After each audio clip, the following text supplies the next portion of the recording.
Welcome to the Business of Story, where we connect you with the leading minds in the art of business storytelling. Learn from best-selling authors, Hollywood screenwriters, makers, content marketers, and brand raconteurs on how to craft and sell compelling stories that sell. The Business of Story is brought to you by Oracle Marketing Cloud, helping businesses use the latest marketing technologies to tell their stories and connect with their customers. Emma, which provides innovative email marketing tools and services that drive brilliant results. And by Convince and Convert, digital marketing advisors and counselors to leading brands and organizations worldwide. Convince and Convert helps you gain and keep your customers online. Here's your host, Park Howell.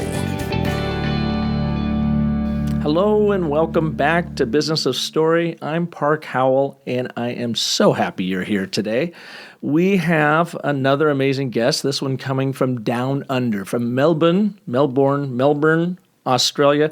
I'm still not sure how you pronounce that, but a really fascinating guest. And before we introduce him to you, let me introduce you to a couple new tools on the Business of Story website. I've got a brand new workbook there, and it will help you get your brand story strategy straight. It'll allow you can download it. It's only $19.95, under $20, and I will be raising that price a little bit later this summer. It'll start ringing in around $70. So get it now, get it while it's hot, and I'm telling you, you can use this. It takes you through the 10 steps of the story cycle process, and you can apply each one of those steps to help you get your brand story straight, from getting your position straight to truly understanding who your top 3 core audiences are, to understanding and writing your unique value proposition on through your emotional promise, gift, the personality of the brand, and so forth. Believe me, when you're done with this, you will have an absolute user's guide on how to tell and how to craft the story that is going to make the greatest impact for your brand and your business and your life. So check it out at businessofstory.com. Also, I've got a new tool on YouTube. I have created 10 videos, 10 very short videos. Each video is, a minute and a half to 2 minutes about each step of the story cycle process, so that you can use this in tandem, hand in hand, as a complement to the brand story workbook. So check them all out. You can get them, at businessofstory.com, or certainly go over to YouTube, my Business of Story channel there. You can find them both places, and start crafting and telling really compelling brand stories that move people to action. Also, I want to give a big shout out to all of you that have been hitting iTunes on our behalf. We've been getting lots of great reviews and comments and compliments and everything else, and it helps us share the love of Business of Story with the world. Because, of course, when you go in there and you leave a review and you give us a rating, the search engines love that stuff, and it just makes us much more accessible to those out there that maybe have not yet heard the amazing story artists we have here at Business of Story. So, all right, that's all the pitching I'm going to be doing today. I'm really hoping you're finding these materials are helpful to you. The comments I've been getting back in from people have been great. And oh, by the way, I started some live blab sessions on Fridays. Not every Friday, but I'll let you know when the next one's coming up. And I'm there to answer any questions you have about using the Business of Story in your world, and how to use the workbook, and just help you overcome this challenge of really telling an amazing story about your business. So, speaking of amazing stories and amazing storytellers, let me introduce you to today's guest. His name is Shawn Callahan, and he's the founder of business storytelling company down under in Melbourne called Anecdote, and you can find him at anecdote.com. He also has a new book out called Putting Stories to Work. So what we did is I took that book and I kind of created this program out of 4 of the key elements within that book. There's many great storytelling tips in it, by the way, but I really wanted to function or fashion this show around 4 of them. So first and foremost, story element number 1, how do you uncover stories in your personal and your professional life that will connect with your audiences? Where do you find them? I mean, we all have a ton of these things, but how often have you found yourself just standing there going, I don't got a story, or how do I bring this story to life, or what story should I be sharing to get my point across? Shawn has a way of collecting those stories and creating an archive out of them. Okay, so now that you've got this archive, number 2 is, how do you remember these stories? Well, Shawn has a great technique for remembering these stories, and it involves creating cerebral hashtags. That's right, cerebral hashtags to help you recall the right story at the right time so that you can own the room. So we'll get more into that here in a little bit. Number 3, we will explore the 4 different ways to share your stories, kind of like 4 categories of stories, starting with connection stories and influence stories. Now, I'm not going to give you the next 2 because I want you to keep listening so that you'll round out what are those next 2 in the 4 categories of stories. And then finally, how do you keep your go-to stories? You know, the ones you love, the ones that always kill. How do you keep them fresh, especially to you? And how do you keep them interesting to yourself? Because if you get bored with your go-to stories, it gets pretty difficult when you're on stage to be able to deliver them with the passion you want to. Anyway, Shawn's got some ideas for us there. Then one last thing in this show, and it became a theme throughout, and it's this theme of having a single insight in your stories, that single focus, that North Star that brings an insight or a moral of a story out in every story you tell. He really underscores this throughout the whole program, and we'll talk about how you can do that to keep your stories focused. So to stay focused on this show, let's just jump right into it. Ladies and gentlemen, please welcome to Business of Story, Shawn Callahan. Hey, Shawn, welcome to Business of Story. It's great to be here, Park. Thank you. Where are you coming to us from? Well, I'm coming from, I'd like to say sunny Melbourne, but it's actually pouring rain this morning. So Melbourne, Australia. Melbourne, well, it's great to have you. I mean, that's a beautiful thing about Business of Story is we get a chance to connect story artists from around the world with our listenership. I was just at Social Media Marketing World over the weekend out here, and they had, 3,500, 4,000 people there. Wow. It was amazing, and they were from all around the country. And the thing that I really enjoyed about it, Shawn, was that you're seeing story and storytelling in business taking a much greater role in the communication around it now. And it's not just people running around talking about being good storytellers, but diving more deeply into how do you actually do that. So with that said, you've got this book, great book, Putting Stories to Work. How did you get into the business of storytelling? Yeah, look, I think my route into storytelling was a little different to a lot of people who are out there because I was working for IBM and working in a research center that looked at complexity theory and how you can apply that to big organizations and culture change issues. And so we ended up sort of acting like corporate anthropologists. We would go into organizations, we would collect hundreds, sometimes thousands of stories, and then we would run people through big workshop type activities to work out what the patterns of behavior were in those stories. And then based on that, they would then design initiatives to change their culture. Our thinking was that if you wanted to change a culture, you needed to change the stories that were being told, right? And anyway, so we did this for, good 5 years, traveled around the world, worked for some of the most interesting companies you could imagine. And then in 2004, I jumped out and I started Anecdote. And in those early days, we did essentially those same types of projects. We call them story listening projects. But our customers kept on asking us for storytelling. How do you do this storytelling thing? And quite frankly, we actually told them we weren't interested in doing that. We said, look, it's too open to manipulation. It's a dangerous thing. But they were persistent, and I guess the thing that we decided to do was we said to them, look, we'll do it as long as they're small stories, right, and that they're real life anecdotes and experiences that leaders have had, rather than anything that was crafted. So that ended up defining our business and why our business is called Anecdote. So can you give us an example of a kind of story before Anecdote that you would see when you were out there, being a cultural anthropologist? Yeah. Oh, yeah. And there were tiny little stories like, someone would tell a story about how she went to a manager's office the other day, and she walks into his office, and she's standing at the door waiting for him to turn around and notice her, and he's typing at the computer, very focused on his computer screen, and then eventually he notices her, and he moves around to the table in the middle of the room. He invites her to sit down, and then he focuses on her like there's nothing more important than that conversation. And at the end of the story, she says, "And you know what? Not many managers around here do it, and I really value that," right? So that would be an example of one of these small stories. Now, you think it seems like a nothing story, right?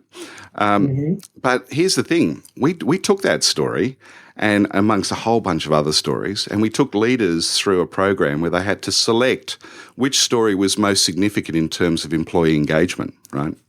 Well, they ended up selecting that story, right? And the reason being, they sort of said that if we could get more managers just to, really engage and be present, well, then we would actually boost our engagement scores. Well, a year later, we sort of did this with leaders every month for the first 12 months. A year later, the HR director said, "Look, we're kind of bored of our stories. Can we get some more stories?" And we said, "Yeah, sure." We went out and we got more stories. But the thing is, when we went out there, we found story after story of leaders saying, "I don't know what it is, but I go to my manager's office these days. They just stop what they're doing. They come to the table in the middle of the room and they focus on us like there's nothing more important."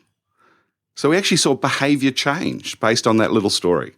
Now, you don't get to see that often in organisations, so it was quite astounding. And when you think about it, stories are very concrete. They're very specific. People are not talking to leaders about, broad abstract ideas like, you should be present and it's so important to engage. No, they're saying, stop what you're doing, come to the table, sit down, focus on the person like this is the most important thing.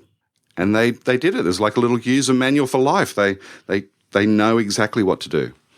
And it's all based around pulling these stories together. So first recognizing which ones are having the impact, and then having those be a bit of your guide on how you want to change that behavior with the next round of stories, or how you would craft that story for them to live into. Did I have that right? Yeah, that's right. Exactly. I mean, we would go into an organisation and run what we call anecdote circles. They're kind of like focus groups, and we would collect these stories.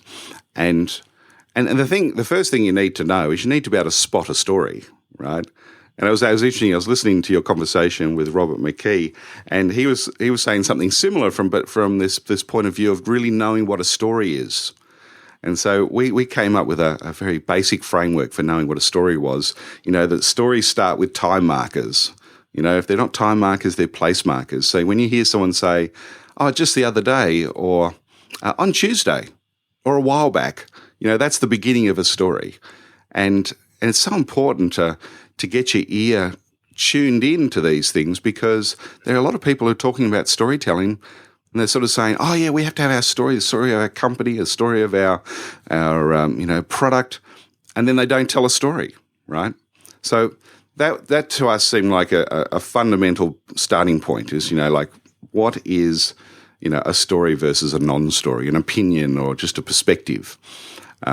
So time markers is one part of it. We then look at events. Stories have events, and the other thing is that stories have people and they have dialogue, and these are the giveaways that you're actually sitting inside a story.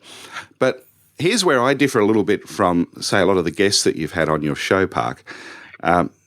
Because I haven't come from that screenwriter's background, I'm not that interested in the hero's journey, right? I know this is a shock. People are shocked when they hear this, right? Because, for example, I don't think you'd need to have, a hero facing a challenge or anything like that to define a story. You just need something that's about happenings, about events where something unanticipated happens, where, and you can get an insight from that event.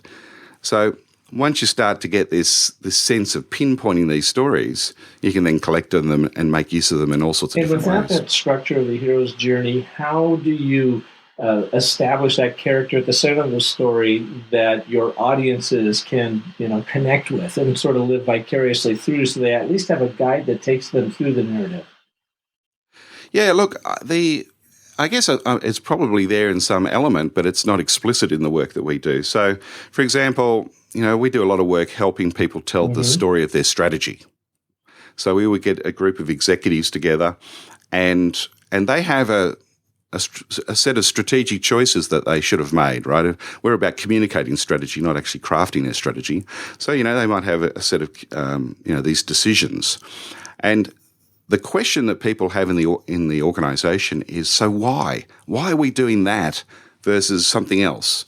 So, for example, I'm working with a big insurance company at the moment, and one of their decisions or focus areas is just about being digital. Digital everywhere. And so the question is, so why?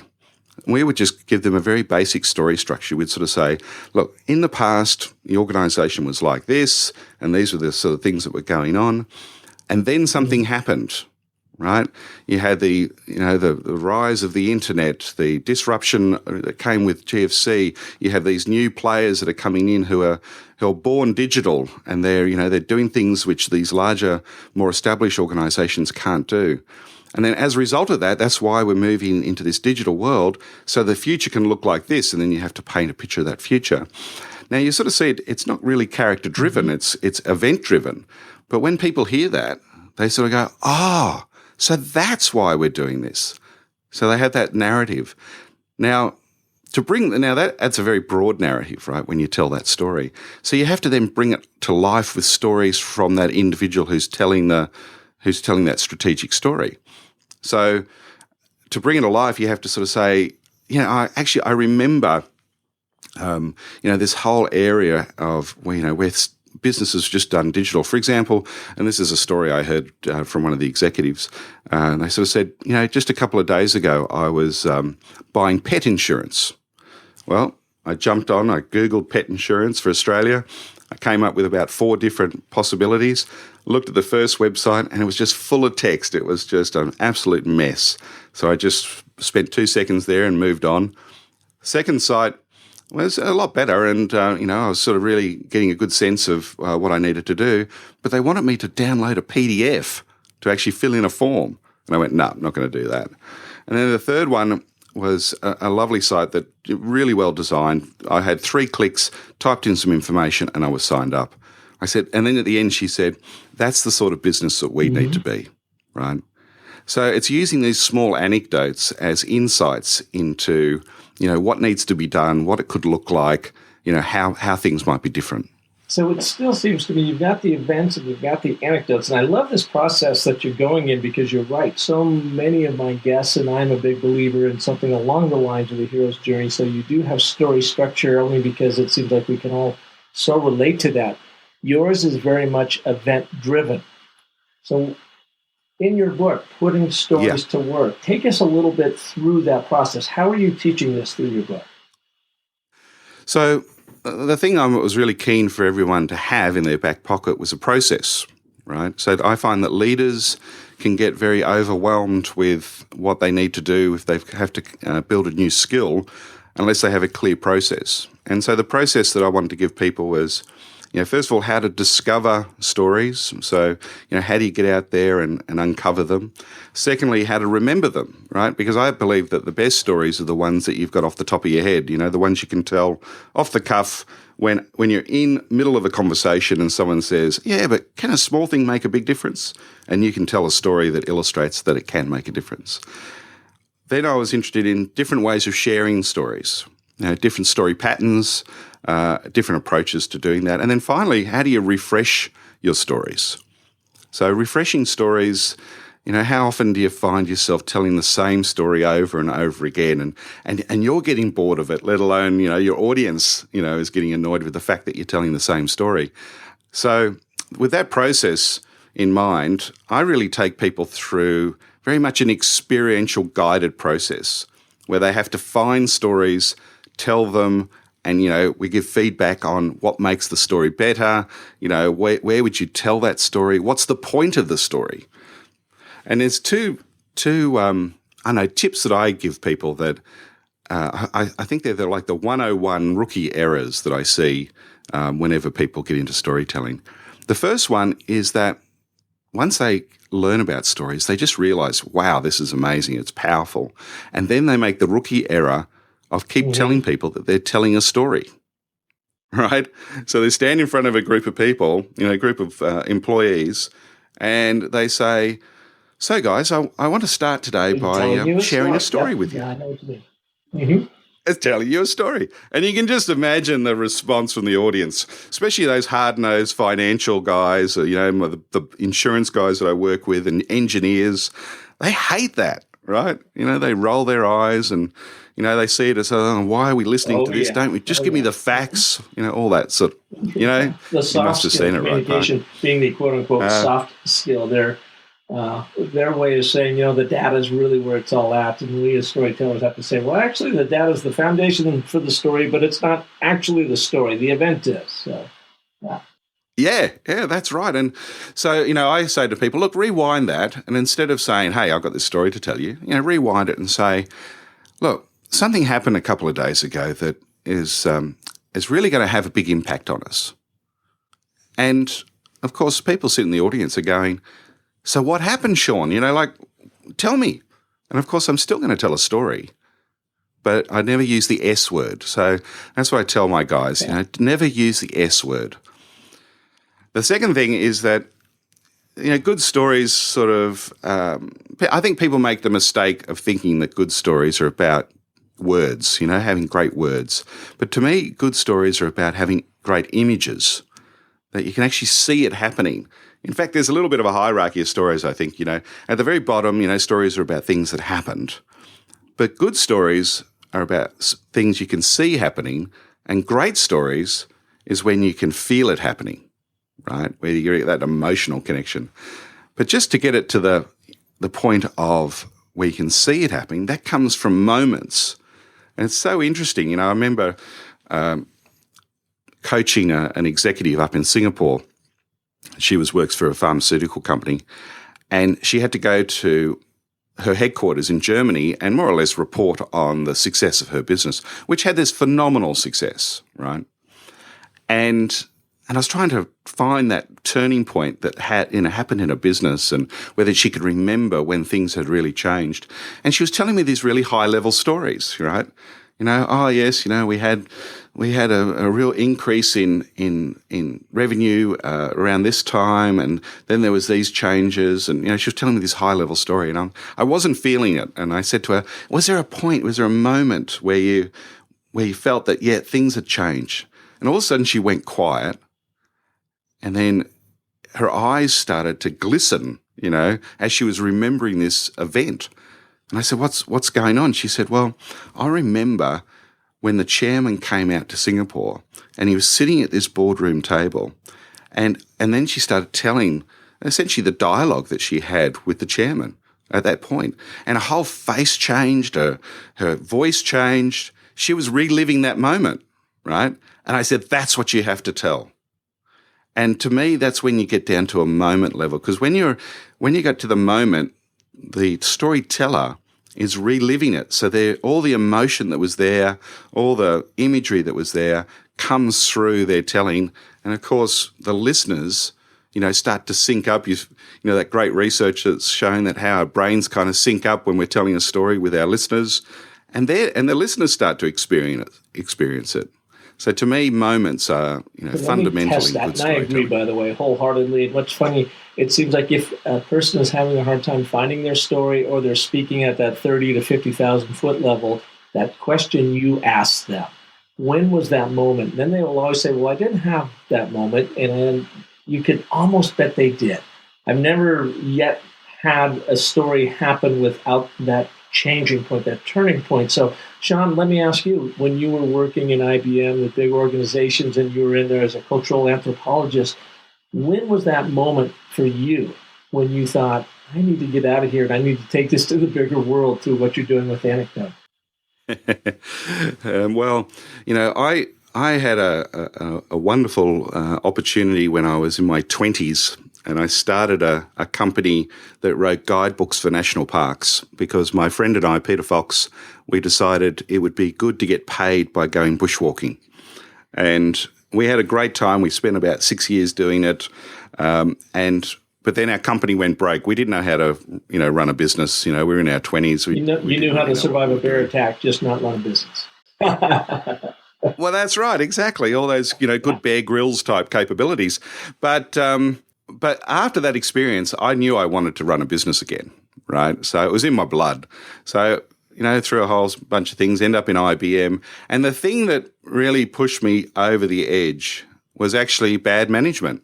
I had a manager who came in, and I'd gone off and I'd created an opportunity without getting his permission, and he got me in a room, closed the door, and he just started screaming at me, right?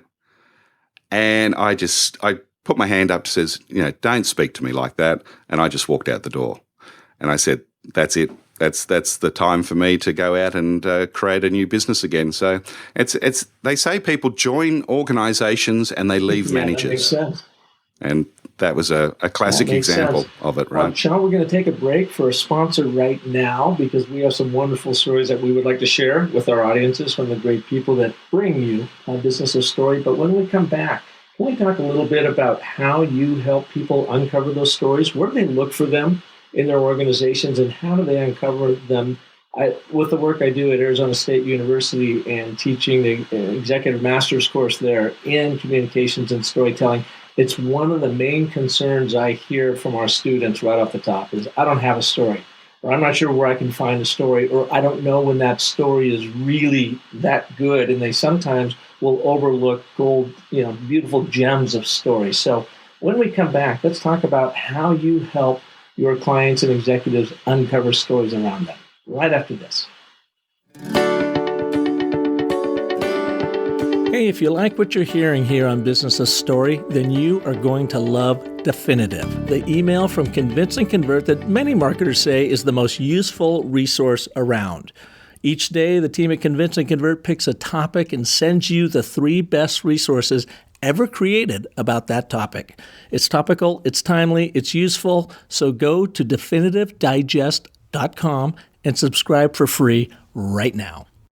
To tell effective business stories means to truly understand your audience, beckon them in with a story they care about, convert them into a customer, and then nurture that relationship for lifelong brand bonding.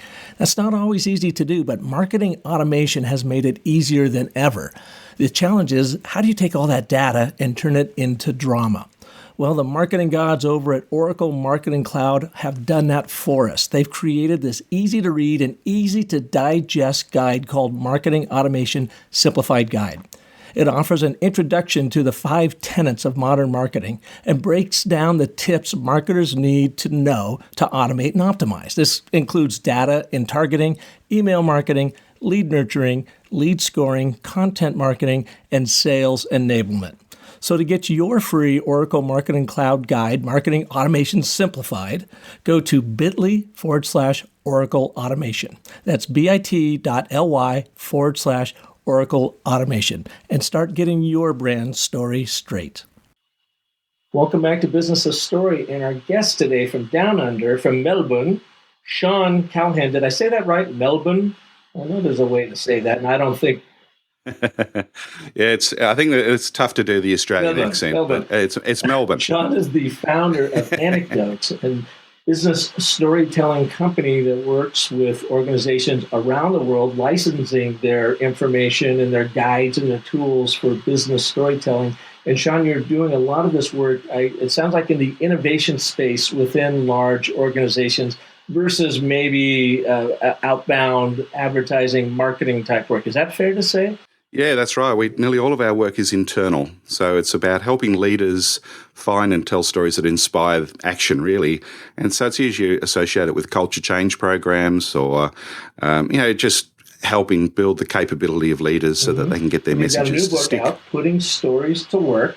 And earlier in the show, you were talking about the outline of the book in some areas and talking about how you help executives uncover stories. Can you give our listeners a few ideas of where do you look for good stories within the organization?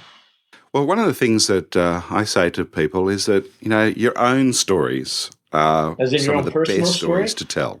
And a lot of your own personal stories, that's right, because sometimes they're a little reticent to actually tell those stories, and it's partly because they don't know why they're telling them, right? They don't have a business point. And so what I do, one of the questions I like to ask is I say to them, so just jot down, 3 things that have happened in your life that made you the person who you are today, right?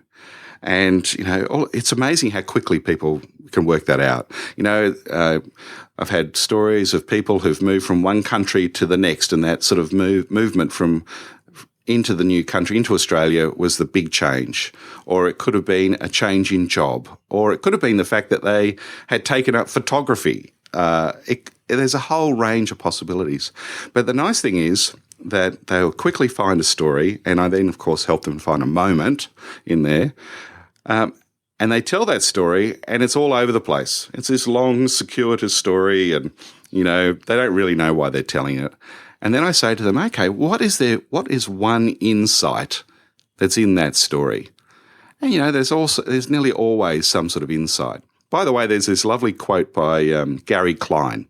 He's a psychologist, really the father of naturalistic decision-making. He said that insight is when you unexpectedly come to a better story. Yeah. Right. I love that. Right. So I'm trying to get them to find this insight, and there'll be things like, things like, oh, look, it's so important that you have diversity of opinion to get through to a good idea, or someone else will come up with an insight, which is how important persistence is. If you persist, you get good things at the end. And I say, great. Okay. Now that we have an insight, let's preface the story with your insight. And I call this a relevance statement. The reason why I call it a relevance statement is because people tend to judge your stories from 2 perspectives. They judge it from the perspective of, why am I hearing this story? So what the relevance is. And the second perspective is this plausible? Did this really happen?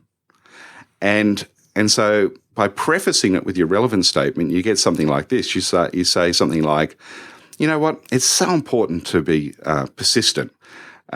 Just 3 days ago, and then bang into your story.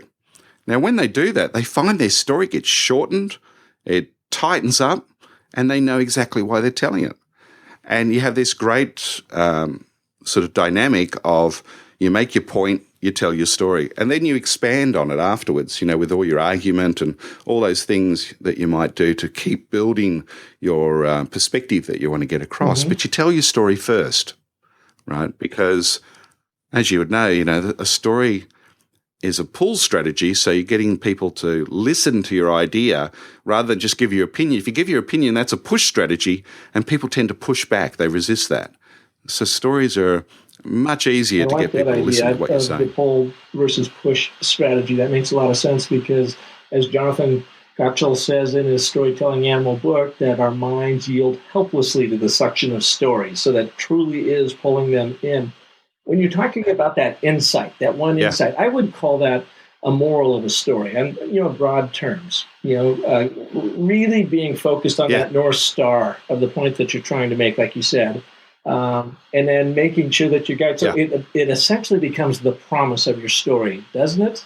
In that, I'm promising you this story is about perseverance, right. And they say, okay, I've got the context, now tell me your story, and then you've got to, of course, deliver on that promise when it's all said and done. You're absolutely right, and I like to tell people that stories are promises. So, it's you set up your promise and you deliver it, and it becomes, and it's a nice container that people can, understand and make sense of. So, how do you remember these stories? You've uncovered some. Now that you've got them in your back pocket. Yep.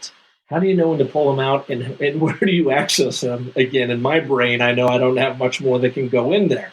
So they seem like they're flying out my ears all the time. Are there some tips and techniques on how to, How to remember stories. Yeah, absolutely. I mean, I think the best way to remember stories is, I call it this sort of my organic technique. It doesn't require any writing down or, making notes or anything like that. What you do is when you come across a story that you like, you have someone that you can tell it to, and you can have a conversation about the story. So my business partner, Mark Schenk, is the guy that who hears a lot of my stories when I come across it, and vice versa. So I'll ring him up, or I'll meet him in the office, I'll tell him the story, and then we have that conversation about what the story means, right?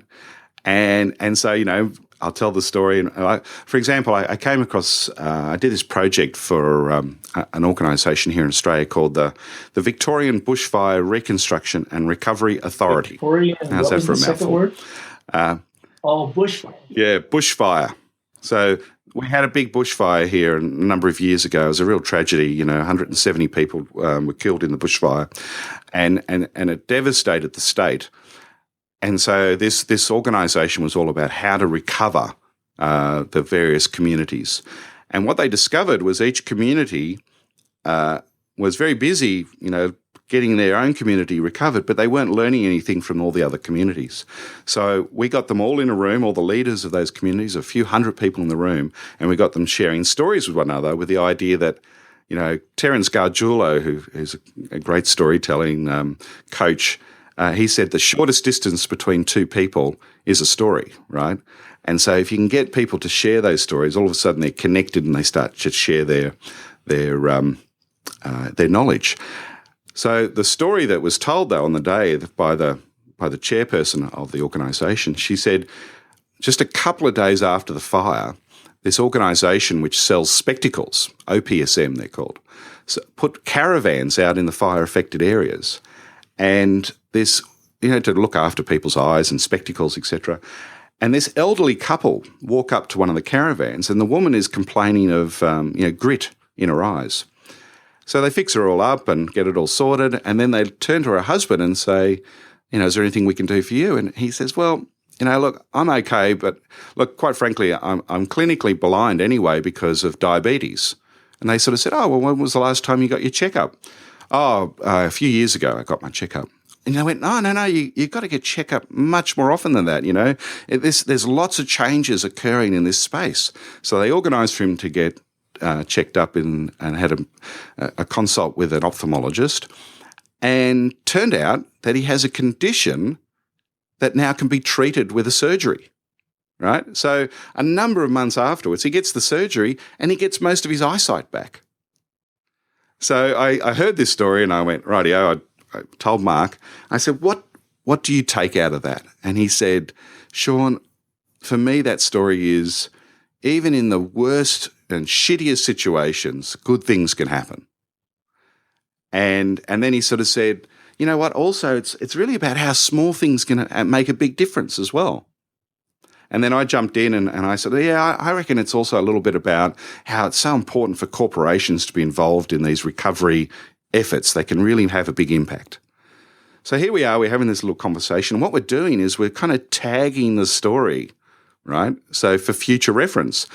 And so once we've done that, I find that if you tell the story 2 or 3 times more, the story's locked in.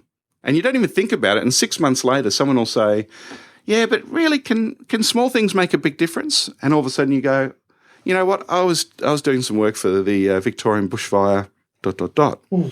So just that simple mechanism of having that conversation, telling the story a few times will lock the story. Essentially, you're creating cerebral hashtags.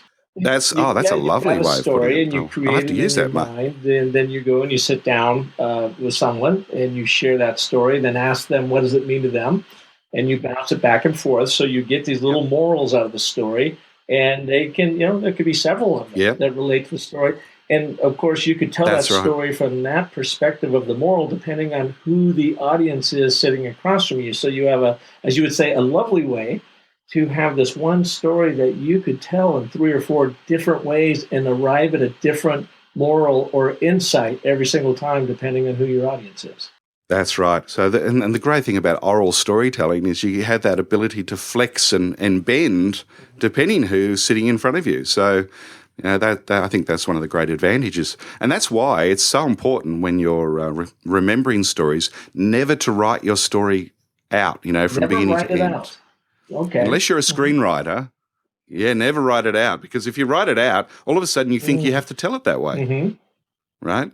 And then people get sucked into, reading their story, which sounds the worst thing. Well, have you ever been in that situation where you're giving a presentation and you have it so rehearsed or it's so scripted in your mind that you literally see it playing like a ticker tape through your head, and if you miss a word or sentence, how it shuts everything down for a moment. I mean, I've certainly had that myself. Yeah. Well, I don't learn my stories like that, so that doesn't happen. Yeah. That's right. Once you do it that way and you fall over, it causes all sorts of problems. But I do find it is useful to, because the hard thing to remember is names and dates and numbers. They're the hard things to remember, and especially in business, they're the things that give you lots of plausibility. So I find that you do have to jot sometimes those things down, and I use Evernote as my main sort of story database. And the irony of this is that the way I do it is that I only record them as a few dot points. So the stories are I usually just have a title and a couple of dot points, and that's I would enough argue for me that to you don't remember names, dates, and numbers. None of us do, because it's data. And our brains remember the events around the data, because the events can kill us, but data can't. So it has a way of like, no, I don't need that in my memory bank right now. I'm going to shoot that over here. I need to focus on the event so that I can figure out what am I going to do in case that ever happens to me. Yeah. I find it really interesting too that, there was this experiment done where they were testing how good we are remembering names versus how good we are at remembering what people do for a job, right? And it turns out that we're really good at remembering people's jobs, especially if they're jobs that create imagery for us. So, for example, if someone's name was Mr. Baker, we won't remember their name. But if they are a baker, we'll remember that very easily. Isn't that, again, it's something to do with, as you're sort of saying, it's to do with the event and the happening and understanding what it looks like and feels like. The data just doesn't stick. Real quick before our next break, tell us a little bit about sharing and refreshing stories. So sharing stories, I focus on 4 story patterns. One that people are very familiar with is a connection story. So, a story that usually about yourself that gives some insight into what makes you tick and that shows you're a little bit like your audience, right? The other story that I use a lot is called an influence story, and that's all about countering. So in organizations, for every story you tell as a leader, the organization will have a counter story. We call them anti-stories. And the principle is that you can't beat a story with fact. You can only beat a story with a better story, right? So you have to find those anti-stories, and then you have to work out what is the better story to tell. And if you don't have a better story, you have to do something that generates a better story, right? The third pattern is around success stories. Now, in organizations, they love case studies. There'll be documents, usually A4 sheets of paper, where the structure is simply, so here was the problem, and here's the solution, and this is the great outcome that we created for our customer. It turns out that that's really difficult for salespeople to actually tell as a story. So, well, it's not in a narrative structure, right? They have to rejig it to be in a narrative structure. So the structure that we use is around about focusing on the character, which is interesting. You're talking about character at the beginning. It's like working out who the customer was. How do they feel when they were, sort of faced with the problem, and then how do they feel afterwards? With this inference in the story that wouldn't you like to feel like that customer? The other thing about success stories is that organizations often tell them about how a company did something for another company. And it turns out humans don't really care about that. We want to know what a person did for other people. And so it's about bringing the story down to that human level. It goes back to the whole makes all the thing that I rail on all the time in this show. And I say, business-to-business marketing is the biggest misconception out there in the world. It's still human-to-human marketing. So you basically said, we don't care about what other companies do, but how did that affect that person or that customer? Yeah, that's so true. That's so true. But the one that we probably spend most of our time with is we call it a clarity story. And I've already touched on it, this idea of a very simple structure which helps answer the question why. So why are we doing X? And it's great for understanding change. Why are we doing this change, or why are we doing a strategy, or why should you buy this product or this service? And it works best if you work together with a group of people to build that story as a group, as opposed to just someone coming up with the story and then just unleashing it on people. So, for example, if I was with a customer, say I was teaching salespeople, I would say to the salespeople, work and create that story with your customer so that you're both creating the narrative together. Because what that enables them to do is that they can then go back and sell into the organization by telling that story, right? So, again, just to remind us, your listeners, of the structure, it's simply, say, in the past it was like this, and then something happened, and as a result of that, that's why you need this product or service. So in the future, it can look like this. And the future is an interesting one because it's tricky, because no one believes made-up stories of the future, I find. It's very hard for people to get their head around that. Story. So I take I'm sorry. Go, Park. Sorry. These are sort of genre of stories in my mind: connection, influence, success, clarity, and yet you still need that basic universal structure that you just mentioned about setup, problem, resolution. Here's where we are. Here's why we need to change because of these factors, and here's how we're going to do it. Yeah. Yes, interesting, isn't it? But what I find fascinating sometimes in big organizations is that they look at that structure and they go, you know what, Shawn, the last bit, the outcome, that's the most important bit. So why don't we put that up the front? Oh, yeah. And I'm going, hey, it's no longer a story then, guys. MBAs. Yeah, right. Yeah. And how often do they leave out the middle? How often do they leave out the conflict in the story? Say, that's just all too messy, Shawn. We don't want to admit to that. And then they don't have a story. They're nowhere to take their audience. So. Yeah. That's so true. But, I was just mentioning the future. There's two strategies I like to use for future stories. One, I was inspired by a quote by sci-fi writer William Gibson. It's quite well known now. I think this quoted. He said that the future is already here. It's just unevenly distributed.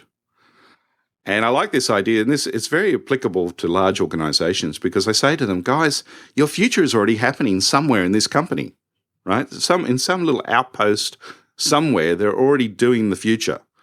If we can only find it and tell their story and then finish it by saying, now imagine if we could do that everywhere. Or imagine if we could amplify that so that every part of the business does something like that. It becomes a very plausible and concrete illustration of the future, right? And I like that in businesses. They want that. If I can't do that, I will actually try to find, a small moment that illustrates the future. And it might be an imagined moment. And again, sort of saying, and imagine we can amplify it. So, for example, going back to that whole digital first type strategy that a lot of companies are now focused on, you might say, in the future, imagine going to a barbecue and they ask you what your company's doing, and you proudly pull out your iPhone and you show them the app that's your company's just created. And not only do they look at it and just go, wow, that's amazing, but you sit there and go, God, I'm glad I'm part of that business. Right. So by taking a small moment like that and something that people can see and feel a little bit, it gives a sense of the future as opposed to just rattling off the profit figures, the EBIT and all the other key data that they're hoping to have as the future, which the leaders care about, the very senior leaders care about, but most of the organization don't know what it really means at all. Let's take one more break here, Shawn. When we come back, let's talk about refreshing those stories. So how do you keep them fresh in your mind and ready to share, at a moment's notice, but so that they're both interesting to you and your audience at the same time? So we'll cover that right after these stories from our sponsors.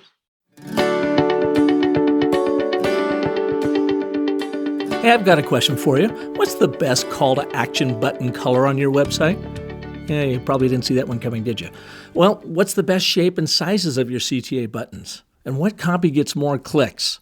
These questions have interrupted my sleep patterns for weeks now, until I downloaded a helpful new email marketing guide from Emma called Why We Click: The Psychology Behind a Great Call to Action. You'll learn how applying just a little bit of brain science can transform your CTA buttons into small but mighty conversion powerhouses. It covers the button color, copy, and placement that helps skyrocket click rates. Check it out at myemma.com/click.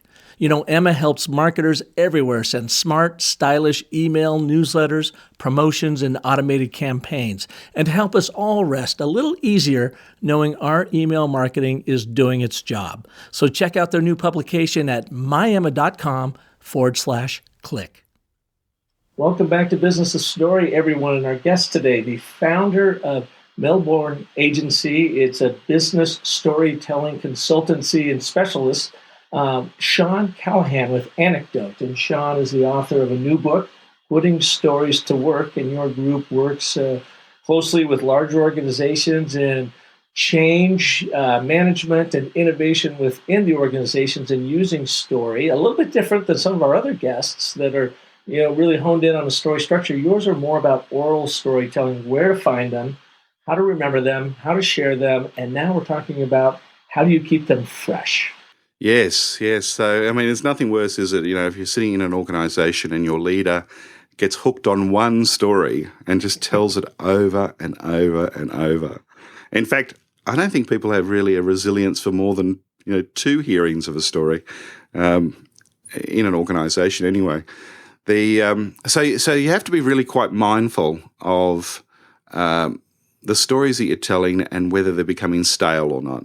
And there's a couple of different perspectives here. One is, is the audience hearing the same stories? That's an easy one to work out because, you can more or less keep a bit of a track of which stories you're telling to which audiences. But, there's a fabulous way to avoid it altogether, the problem of repeating your stories. I'm working with this insurance company at the moment. Their CEO does this just tremendously well. He will find things that happened last week that reinforce the point that he's trying to make, right? And so every week he's got a new story that he's telling that's illustrating some different elements of what some of the priorities are for the business. And then he does that because he gets out into the organization, he walks around and he talks to people.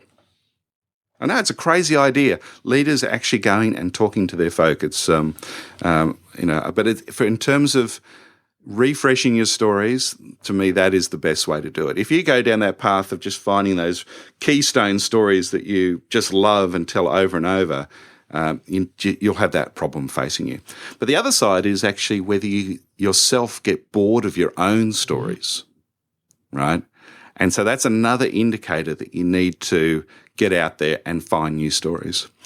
I find also that one of the other things is that, that the environment changes. And as the environment changes, you realise that stories that you've told in the past are no longer relevant today. So that's another point where you have to sort of go, right, that story's out of here. I'm going to bench it.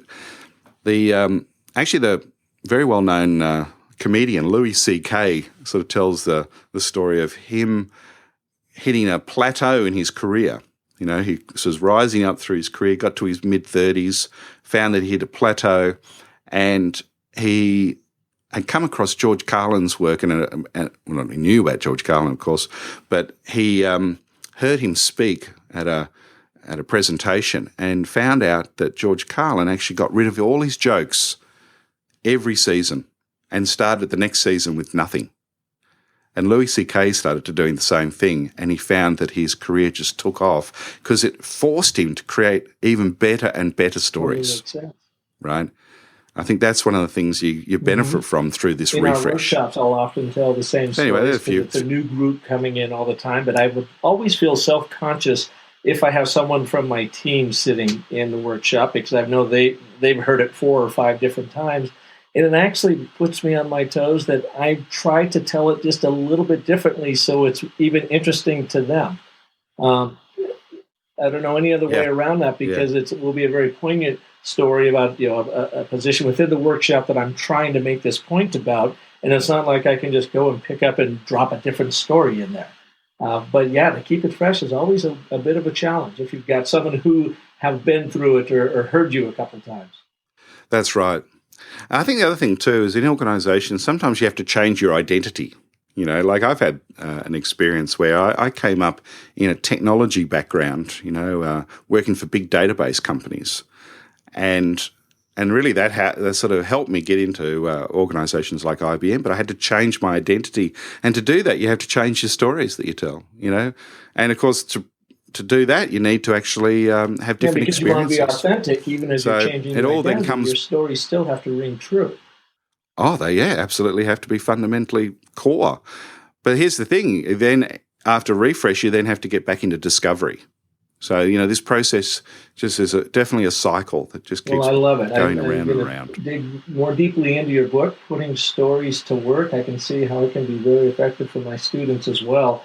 I love your approach to it and how, I could even kind of bring in my approach with the story cycle and story structure when you're actually telling those stories, how to do it. But yours takes a very much different approach to it. This idea of anthropology and how they get shared and how you remember them. I love it. Really, a lot of great tips.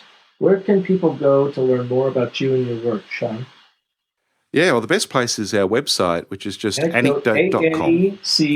anecdote.com.